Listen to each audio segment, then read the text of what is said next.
There are moments in life that seem completely ordinary until, in an instant, everything changes.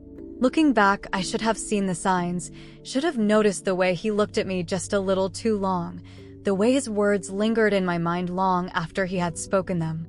But I didn't. I walked right into it, completely unaware that a single conversation behind closed doors would change everything. It started as a normal evening. My husband, Mark, was running late from work, and I had been left alone at the dinner table, pushing my food around my plate, pretending to be patient. It wasn't the first time, and it wouldn't be the last.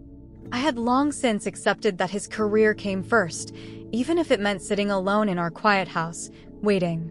Just as I was about to clear the table, my phone buzzed. A message from an unexpected number. "I need to speak with you." Alone. My brows furrowed as I stared at the message. There was no name, but something about it sent a shiver up my spine. I hesitated for a moment before typing back. "Who is this?" A response came almost immediately. "Mr. Davenport." "It's important." My breath caught. Mr. Davenport. My husband's longtime mentor, the man who had guided him through his career, the man Mark admired more than anyone else. He was powerful, respected, and had always been polite to me, but we had never spoken privately before. And now he wanted to meet. Alone. I swallowed hard. Something felt off. "Is this about Mark?" I typed. A pause. Then, "It's about you."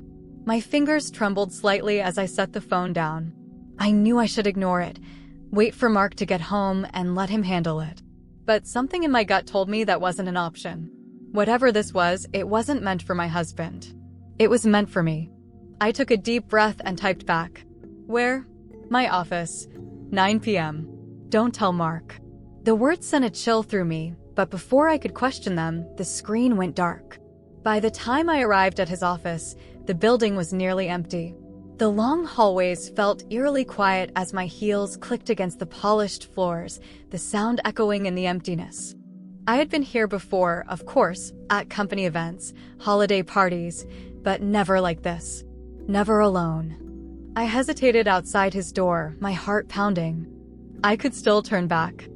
I could pretend I never saw the message, that I hadn't driven all the way here, that I wasn't standing in front of this door, about to step into something I didn't understand. But I didn't turn back. I knocked. The door opened almost immediately, and there he was, Mr. Davenport, standing tall, perfectly composed, his suit crisp as ever. He looked at me for a long moment before stepping aside, motioning for me to enter. "Come in," he said smoothly, as if this were the most natural thing in the world. I hesitated for only a second before stepping inside. The office was dimly lit, the soft glow from the city skyline casting shadows across the expensive furniture. It smelled like leather and faint traces of cologne, the kind of scent that lingered even after someone had left the room. He shut the door behind me. A strange feeling settled in my chest. "What is this about?" I asked, keeping my voice steady. He didn't answer right away. Instead, he moved toward his desk, taking his time, his fingers trailing along the polished wood. Then, he turned to face me. "I need to ask you something," he said finally, his voice measured, controlled. "And I need you to be honest with me." I swallowed. "About what?" He stepped closer. Not too close, but enough that I could feel the shift in the air between us. "About your marriage." My pulse jumped.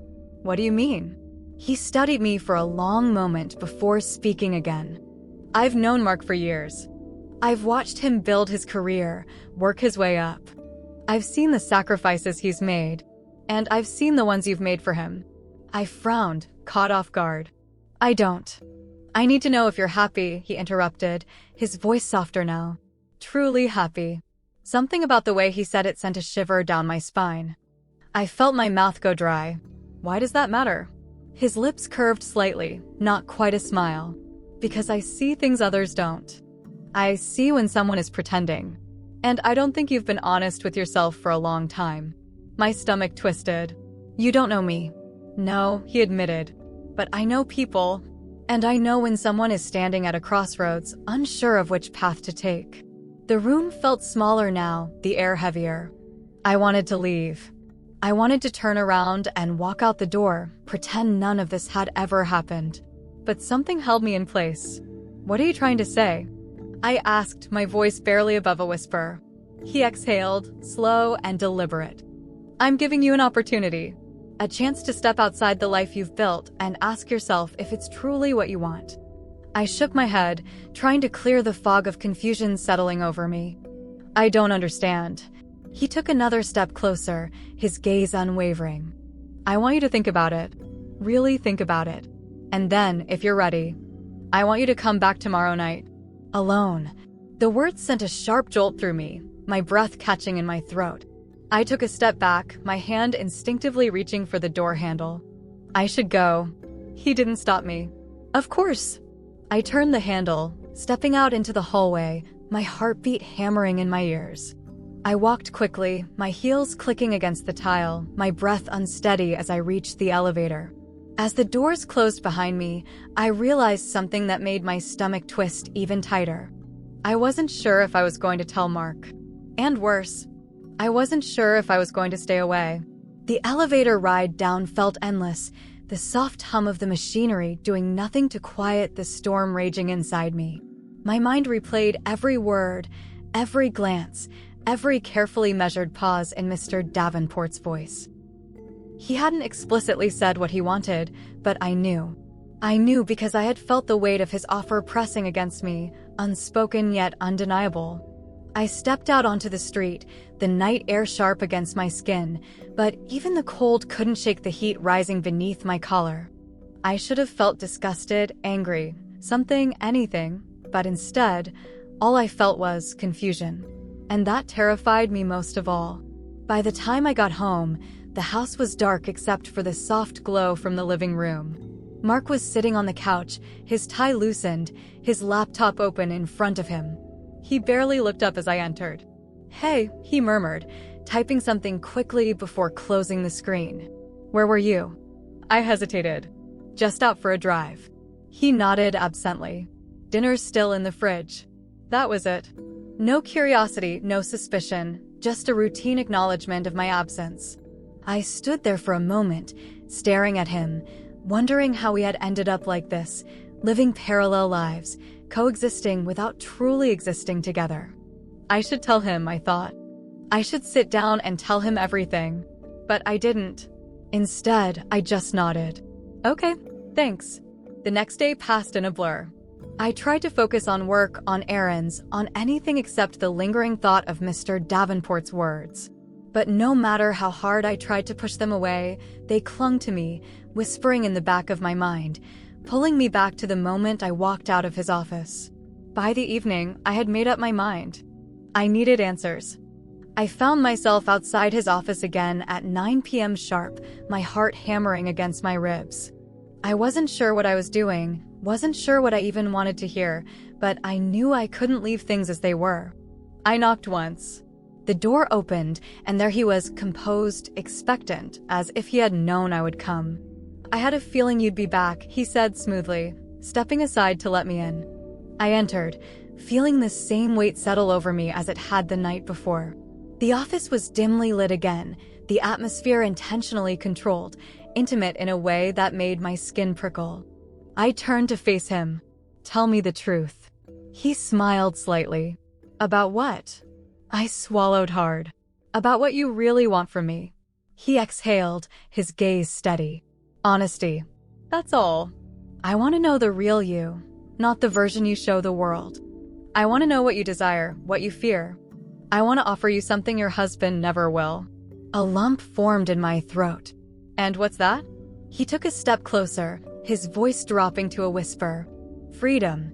The word sent a jolt through me, not because of what he was offering, but because for a brief, terrifying moment, I wanted to believe him. I shook my head, stepping back. "You don't know me." "I know enough," he countered. "I know you hesitated before leaving last night. I know you came back. And I know why." I clenched my jaw. "You think I'm unhappy?" "I think you've spent years convincing yourself that you're happy," he corrected. "And I think, deep down, you're tired of pretending." My hands curled into fists. Even if that were true, what makes you think I'd turn to you? His lips curved into the slightest smile. Because I see you, really see you. And when was the last time anyone else did? I hated that my chest tightened at his words, that a part of me, however small, felt the sting of their truth. I took another step back, my breath unsteady. This was a mistake. He didn't stop me, didn't try to persuade me otherwise. He simply nodded, as if he had already won. Perhaps. I turned, my hand on the door. But before I could leave, he spoke one last time. If you ever decide you want more, you know where to find me. I walked out, my mind racing, my heart pounding, my emotions tangled in ways I didn't understand. And as I stepped into the cold night air, I realized something that sent a chill down my spine. He wasn't wrong. And that was what scared me the most.